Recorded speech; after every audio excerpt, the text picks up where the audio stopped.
بسم اللہ الرحمن الرحیم۔ السلام علیکم۔ ڈائنامک پالیٹکس میں میں ہوں آپ کا ہوسٹ پروفیسر عبدالوحید شیخ۔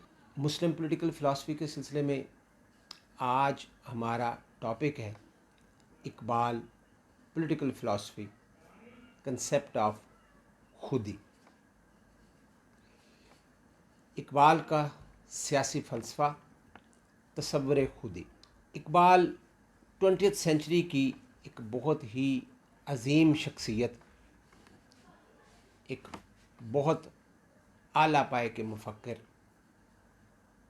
شاعر، ریفارمر، تھنکر اور ایک عظیم ترین شخصیت۔ سیاسی نظریات کی بدولت انہیں ایک اعلیٰ مقام حاصل ہوا۔ مسلمانان ہند میں اسلامی فلسفہ اجاگر کرنے میں اہم کردار ادا کیا۔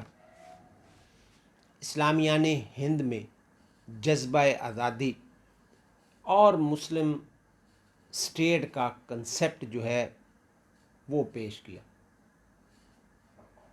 اقبال 1877 میں 1877 میں سیالکوٹ میں پیدا ہوئے، ابتدائی تعلیم وہیں حاصل کی اور پھر اعلیٰ تعلیم کے لیے آپ لاہور تشریف لے آئے۔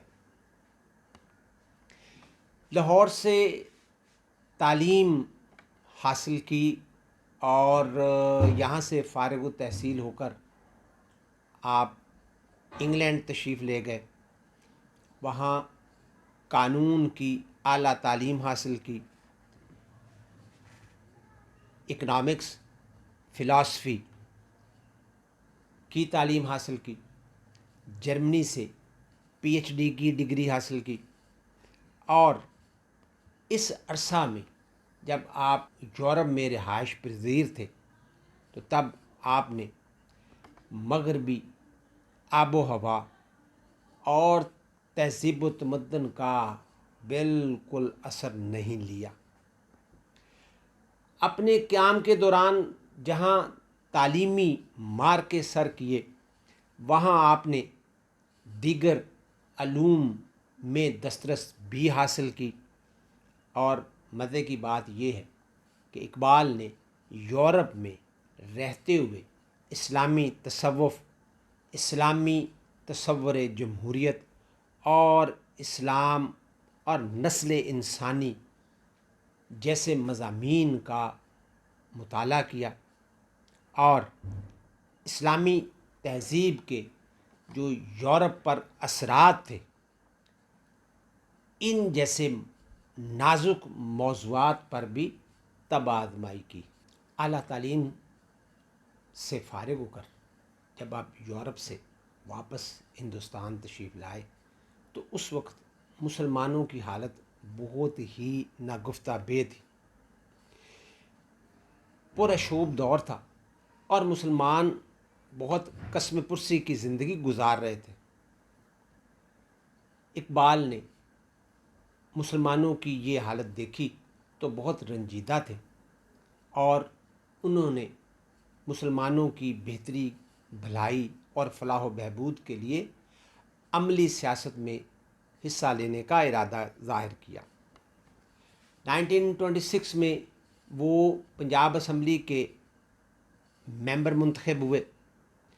1927 میں وہ سر شفیع کے ساتھ مل کر سائمن کمیشن کے ساتھ انہوں نے تعاون کیا، اور 1930 کا جو خطبہ الہ آباد تھا وہ ان کی عملی سیاست کا معراج تھا، وہ بام عروج پر تھے، اور انہوں نے اس وقت ایک الگ وطن کا تصور جو ہے وہ پیش کیا، اور ایک طرح سے اگر یہ دیکھا جائے تو انہوں نے مسلمانوں کے لیے ایک الگ وطن کے قیام کا مطالبہ تو کیا ہی تھا، لیکن اگر یہ کہا جائے تو غلط نہیں ہوگا کہ انہوں نے مسلمانوں کے لیے ایک منزل کا تعین کر دیا تھا، اور ان کو ایک ٹارگٹ دے دیا تھا، ان کو ٹارگٹ اورینٹڈ کر دیا تھا کہ وہ آگے بڑھیں اور اپنے لیے جد و جہد کریں. تو یہ ان کے لیے ایک منزل کا تعین تھا. اس دوران قائد اعظم محمد علی جناح کے ساتھ بھی ان کی رفاقت جو ہے وہ رہی، اور انہوں نے بہت سارے معاملات میں محمد علی جناح کو اپنے قیمتی مشوروں سے نوازا. اقبال کو مفکر اسلام بھی کہا جاتا ہے، کیونکہ اس سلسلے میں اقبال کا جو نقطہ نظر ہے وہ کوئی عام بات نہیں تھی. اقبال اسلام کو ایک complete code of life, realistic code of conduct کے طور پر لیتے ہیں. اقبال اسلامی فکر کو زندگی گزارنے کا طریقہ قرار دیتے ہیں. اقبال کے نزدیک اسلام صرف ایک مذہب نہیں ہے بلکہ ایک مکمل ضابطہ حیات ہے جو انسانی زندگی کے ہر شعبے کی، ہر گوشے کی رہنمائی کرتا ہے. اٹ کورز ایوری سفیر آف لائف. دوسری طرف یہ بات بھی واضح تھی کہ جب اتنی کمٹمنٹ ہے اقبال کی اپنے مذہب کے ساتھ، ریلیجن کے ساتھ، تو دوسری طرف ہم یہ بھی دیکھتے ہیں کہ اقبال لادینیت کے کسی طور پر بھی قائل نہیں تھے. وہ اس کو کسی طرح سے بھی اہمیت نہیں دیتے تھے. اقبال کے نزدیک اگر دین کو سیاست سے جدا کر دیا جائے تو باقی کچھ نہیں بچتا. لادینیت بچتی ہے، باقی چنگیزیت بچتی ہے، ظلم و بربریت ہے، استبداد ہے، ناانصافی ہے، لا قانونیت ہے، اور اس سے معاشرتی امن و سکون جو ہے وہ تباہ و برباد ہو کر رہ جاتا ہے. اقبال کہتے ہیں جلال پادشاہی ہو کہ جمہوری تماشا ہو، جدا ہو دین سیاست سے تو رہ جاتی ہے چنگیزی. اقبال اسلامی طرز معیشت، اسلامی طرز معاشرت، اسلام اور سائنس کی بات کرتے ہیں. وہ اسلامی فلسفہ زندگی کی بات کرتے ہیں. وہ اسلامک ڈیموکریسی کی بات کرتے ہیں. اس کے ساتھ ساتھ انہوں نے مشرق اور مغرب کے درمیان موازنہ اور مذہبی افکار پر بہت زیادہ ان کا کام ہے، ان کی تصانیف جو ہیں وہ موجود ہیں. اقبال ایک بلند پایا اور عظیم شاعر ہیں. انہوں نے اپنی شاعری سے امت مسلمہ کی بہتری کے لیے، ان کو اپنے پاؤں پر کھڑا کرنے کے لیے اور ان کی بیٹرمنٹ کے لیے کام کیا. اس کے ساتھ ساتھ انہوں نے اسلامی نظریات کی ترویج و اشاعت کے لیے بھی کام کیا، اور ان کے جو شاعری کے مجموعے ہیں ان میں بانگ درا، ضرب کلیم، اسرار خودی، رموز بے خودی، پیام مشرق، جاوید نامہ، بال جبریل اور ضرب کلیم جیسی مشہور شاعری کی کتابیں ان کی ہیں. اقبال اپنے نثری اور شاعری کا جو کام ہے، جو تصانیف ہیں، ان میں سب سے زیادہ اہمیت جو ہے وہ تصور خودی کو دیتے ہیں. ان میں انہوں نے فلسفہ خودی کو بڑے آسن طریقے سے بیان کیا ہے. اقبال کے فلسفے کا مرکز اور محور جو ہے وہ تصور خودی ہے. یہی وہ چیز ہے جس کے ارد گرد ان کے فکر اور فلسفے کا تانا بانا ہمیں نظر آتا ہے. ایکچولی دیکھنا یہ ہے کہ اقبال کے نزدیک خودی ہے کیا چیز. تو اقبال کے نزدیک یہ دراصل لذت حیات یعنی انا کی انفرادی حیثیت، اس کے اسبات، استحکام اور توسیع سے وابستہ ہے. اقبال لفظ خودی کو غرور اور تکبر سے ریزیمبل نہیں کرتے، بلکہ ان کے نزدیک یہ احساس نفس ہے اور یہ یقین ذات ہے۔ خودی دراصل فارسی زبان کے لفظ خود سے ماخوذ ہے اور اس کے معنی جو ہے وہ مختلف ہمیں نظر آتے ہیں، جس میں غرور، تکبر، انا، شعور نفس یا خود شناسی، اس کو ہم خود آگاہی یا عزت نفس بھی کہہ سکتے ہیں۔ اقبال خود اس لفظ کو مختلف مواقع پہ مختلف انداز میں پیش کرتے ہیں، اور کبھی اس کو وہ معرفت نفس قرار دیتے ہیں، کبھی احساس نفس قرار دیتے ہیں، کبھی اسے خود آگاہی، کبھی ایمان، کبھی یقین اور کبھی عشق قرار دیتے ہیں۔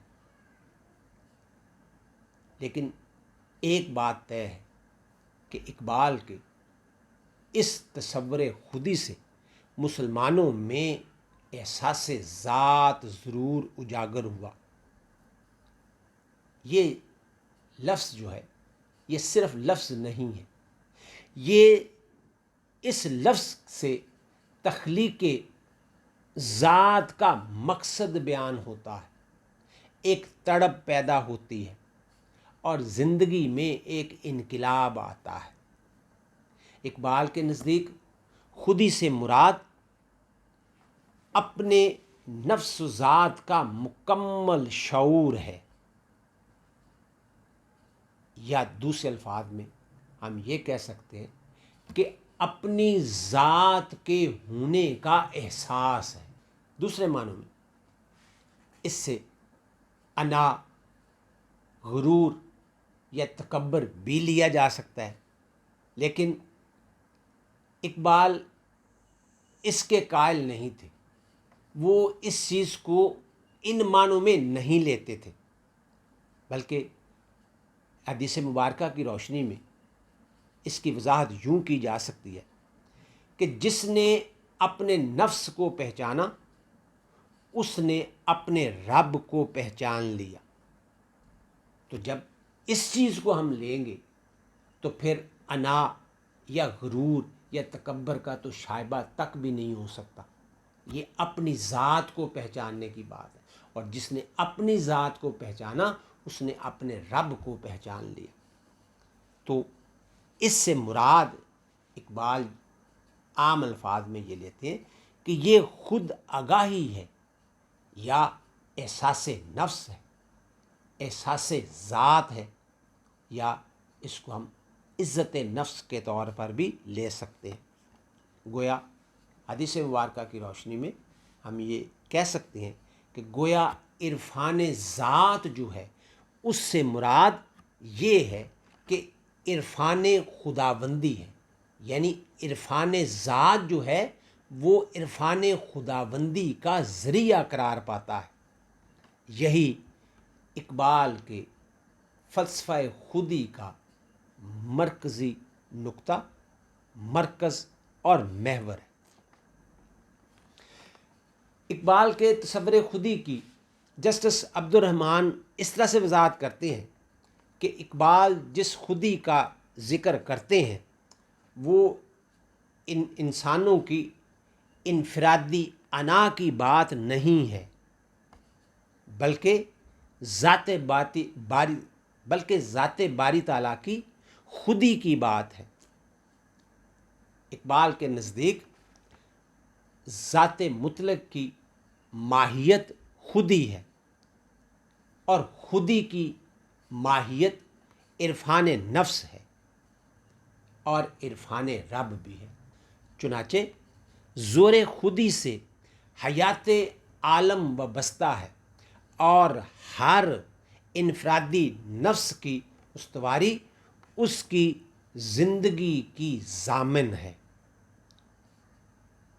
جو قطرہ شبنم بنتا ہے وہ ٹپک کر ناپید ہو جاتا ہے، اور جو قطرہ اپنے اندر خودی رکھتا ہے، مستحکم رہتا ہے، تو وہ گوہر بن جاتا ہے۔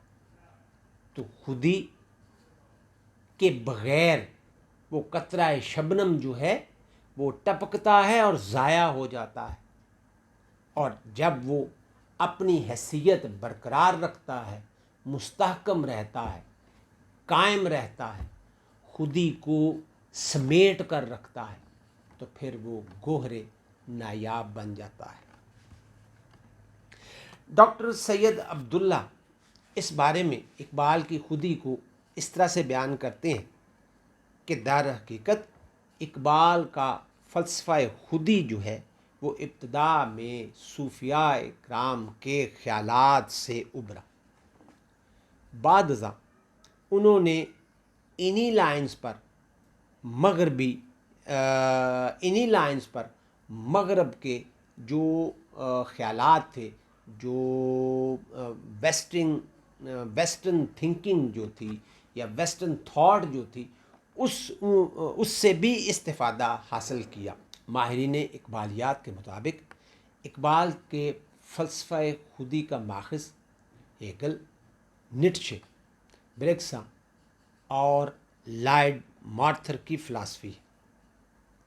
آن دا ادر ہینڈ اقبال نے مسلم مفکرین اور جو شعراء تھے، فلاسفرز تھے، ان کے علم سے بھی اکتساب کیا، اور اس سلسلے میں وہ مولانا رومی اور دیگر مسلم صوفیاء کی تعلیمات سے بھی مستفیض ہوئے۔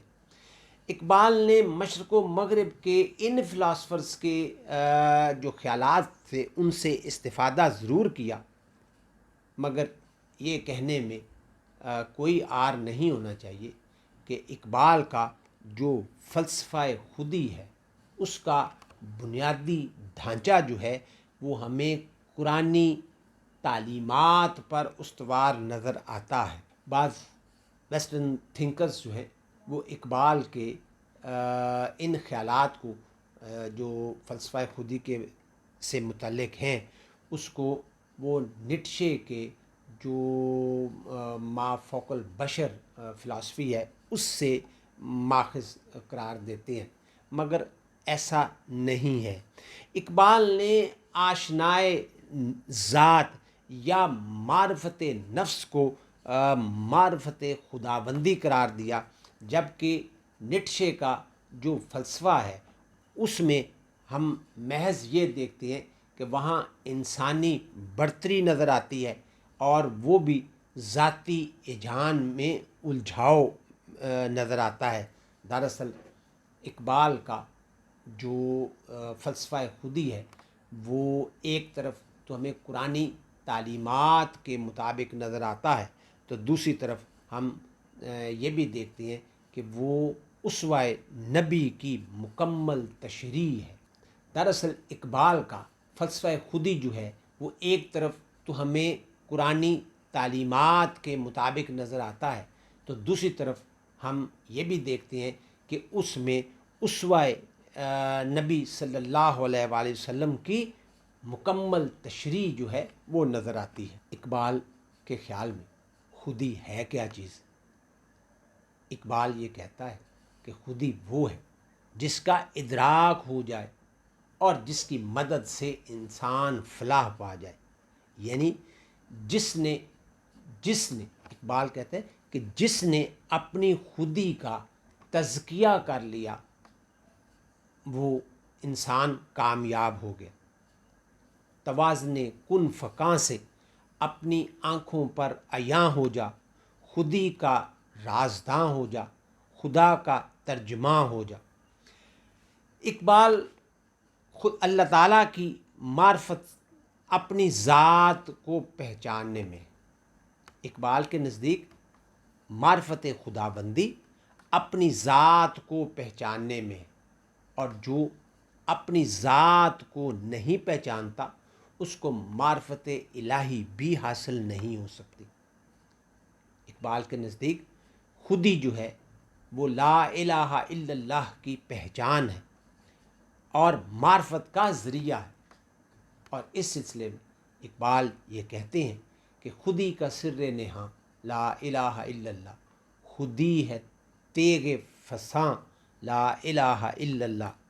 اقبال کے نزدیک زندگی کا مقصد خودی، اور خودی کے بغیر زندگی ایک جہد لا حاصل ہے۔ اقبال یہ کہتے ہیں تیری زندگی اسی سے، تیری آبرو اسی سے، جو رہی خودی تو شاہی، نہ رہی تو روح سے آہی۔ اقبال کے نزدیک خودی ایک لامحدود طاقت ہے۔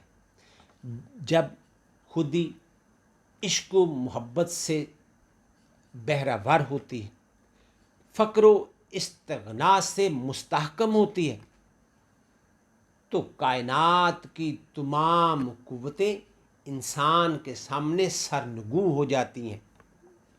دوسری طرف خودی کی لامحدود قوت جو ہے وہ دونوں کام کرتی ہے، تعمیری بھی اور تخریبی بھی۔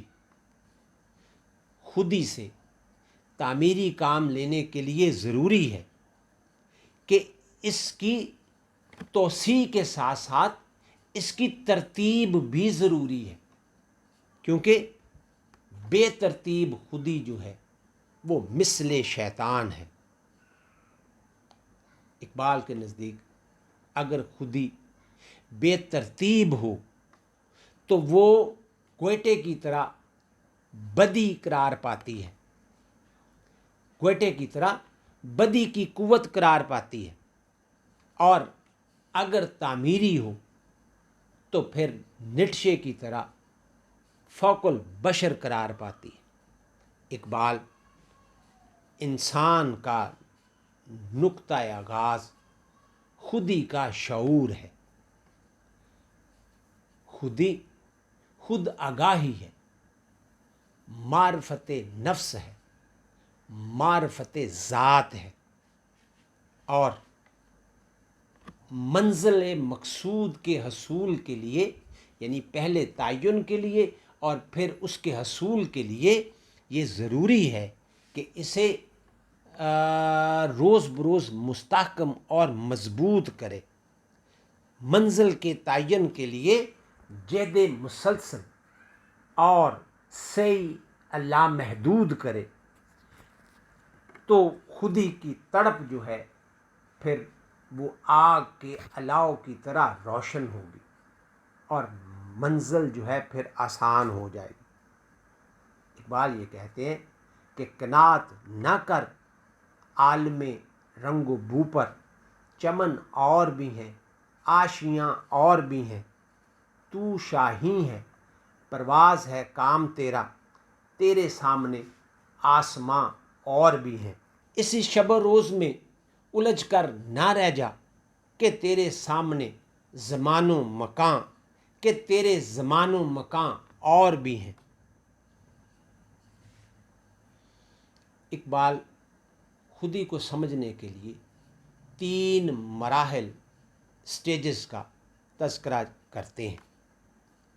ان کے خیال میں کہ 3 سٹیجز ہیں جن کو طے کر کے ایک انسان اس چیز پر حاوی ہو سکتا ہے، اور یعنی خودی کی منزل جو ہے وہ پا سکتا ہے، اور اس میں اطاعت ہے، ضبط نفس ہے اور نیابت الہی ہے۔ تو پہلے ہم ذکر کرتے ہیں اطاعت کا۔ اطاعت پہلا مرحلہ ہے جس کے آگے کئی مراحل ہیں، جس میں اطاعت خداوندی ہے، اطاعت رسول صلی اللہ علیہ وآلہ وسلم ہے، اور اطاعت اولو الامر ہے۔ قوت عشق کے ذریعے احکامات الہیہ مکمل طور پر اپنانا یہ اطاعت کا لازمی جز ہے، اس کے بغیر یہ مرحلہ حل نہیں ہوگا۔ اور یہ جو اطاعت ہے، یہ جو مختلف سٹیجز آئی ہیں اطاعت کی، یہ ان کو طے کیے بغیر یا ان پر مکمل طور پر عمل پیرا ہوئے بغیر یہ مقام حاصل نہیں ہو سکتا۔ اس کے بعد اقبال ذکر کرتے ہیں دوسرے مرحلے کا، جس میں ضبط نفس کی بات کی گئی ہے۔ خودی کے حصول کے لیے یہ ایک اہم مرحلہ ہے جس کو ضبط نفس کا نام دیا گیا ہے۔ انسان اپنے نفس کی ادنا قوتوں کو قابو میں لائے بغیر یہ مقام حاصل نہیں کر سکتا، اور یہ ادنا قوتیں جو ہیں وہ بہت سرکش ہیں، جن میں نفسانی محبت ہے اور خوف کے جذبات ہیں۔ ان چیزوں پر عبور حاصل کیے بغیر، ان کو کنٹرول کیے بغیر بات آگے نہیں بڑھ سکتی، کیونکہ یہ قوتیں بہت طاقتور ہیں، سرکش ہیں، تخریبی مواد رکھتی ہیں، اور ان سے نابرد آزما ہو کر اور ان کو قابو کیے بغیر آگے بڑھنا جو ہے وہ مشکل کام ہے۔ بالخصوص نفسانی محبت جو، بالخصوص خوف جو ہے، اور ان کو قابو میں لانا بہت ضروری ہے۔ اور ان کو قابو میں لانے کے لیے یہ ضروری ہے کہ خودی کو مکمل طور پر احکامات الہیہ کا پابند کرے، اور اس کے لیے ضبط نفس جو ہے وہ بہت ضروری ہے۔ اپنے نفس پر کو ضبط کیے بغیر، کنٹرول کیے بغیر یہ چیزیں حاصل نہیں ہو سکتی، اور یہ ایک لازمی ضروری چیز ہے، کیونکہ اطاعت کے لیے اپنا جو نفس ہے اس پر قابو پانا، اس پر ضبط کنٹرول رکھنا بہت ضروری ہے۔ اور تیسرا مرحلہ جو ہے وہ اس کے بعد، یعنی اطاعت، ضبط نفس، جب وہ پہلی بات کامیابی سے مرحلہ طے ہوتا ہے، پھر دوسرے مرحلے میں آ جاتا ہے، تو پھر ان سرکش اور تخریبی قوتوں کو قابو میں کرنے کے بعد پھر تیسرا مرحلہ آتا ہے، اور اقبال اس کے بارے میں کہتے ہیں کہ وہ نیابت الہی ہے۔ انسان کو اللہ تعالیٰ نے زمین پر اپنا خلیفہ یعنی نائب بنا کر بھیجا، یعنی انسان کو بطور نائب خلیفہ بنا کر بھیجا، اور نائب احکام الہی کی خود پابندی کرے اور دوسروں کو اس کی تلقین کرے۔ یعنی اس کو ہم اس طرح سے بھی کہہ سکتے ہیں کہ قرآن حکیم کی روح سے امر بالمعروف اور نہی عن المنکر، یعنی خود احکام الہیہ کی پابندی کرے اور دوسروں کو برائی سے منع کرے، اس کو روکے، اور اس کے ساتھ ساتھ ضبط نفس کی وجہ سے انسان وہ مرتبہ اور وہ مقام حاصل کر لیتا ہے جو انسانیت کا درجہ کمال ہے، جو نقطہ عروج ہے، اور جس کو ہم اوج کمال کہہ سکتے ہیں۔ اور اس مرحلے پر اقبال یہ کہتے ہیں کہ خودی کو کر بلند اتنا کہ ہر تقدیر سے پہلے خدا بندے سے خود پوچھے بتا تیری رضا کیا ہے۔ تو یہ مرحلہ جو اقبال نے بیان کیا وہ اطاعت سے شروع ہوا، ضبط نفس سے ہوتا ہوا، پھر خودی کو وہ مقام، وہ عروج، وہ مرتبہ اور وہ کمال حاصل ہوا کہ ذات باری تعالیٰ اپنے بندے پر کس حد تک اس کی خودی کی وجہ سے مہربان ہو رہی ہے کہ اس سے اس کی رضا پوچھ رہی ہے کہ تم بتاؤ تمہاری رضا کیا ہے۔ اقبال یہ کہتے ہیں کہ خودی کا وجود جو ہے وہ حقیقی ہے، اور یہ وجود لازوال ہے، غیر فانی ہے۔ اس دنیا میں ہر چیز جو ہے وہ فانی ہے، فنا ہونے والی ہے، زوال پذیر ہے، ہر چیز نے فنا ہونا ہے، حتیٰ کہ انسان نے بھی فنا ہونا ہے، اور اگر کوئی باقی چیز رہ جائے گی تو وہ خودی ہے، اس کے علاوہ ہر چیز فنا پذیر ہے۔ اقبال مرد مومن کے لیے خودی جو ہے اس میں ضروری لازمی قرار دیتے ہیں. اقبال کا جو مرد مومن ہے وہ بنتا ہی اپنی خودی کی بنا پر ہے. اقبال کے نزدیک مرد مومن کے لیے لازم ہے کہ وہ اپنی خودی میں ڈوب کر اپنی خدا داد جو مخفی صلاحیتیں ہیں ان کو بروئے کار لائے. جب وہ ان مخفی قوتوں کو اپنی خودی میں ڈوب کر بروئے کار لاتا ہے تو پھر اس کے اندر رنگ کلیمی جو ہے وہ پیدا ہوتا ہے. پھر جس پتھر پر وہ اپنا عصا مارتا ہے اس سے ایک نہیں بلکہ بے شمار چشمے پھوٹتے ہیں. ہزار چشمے تیرے سنگ راہ سے پھوٹے، خودی میں ڈوب کر ضرب کلیم پیدا کر. اقبال کا فلسفہ خودی مقصد جو ہے اس کا وہ یہ ہے کہ انسان ان تین مراحل سے گزرتا ہوا، اطاعت سے، ضبط نفس سے، اس کے تحت ان دنیاوی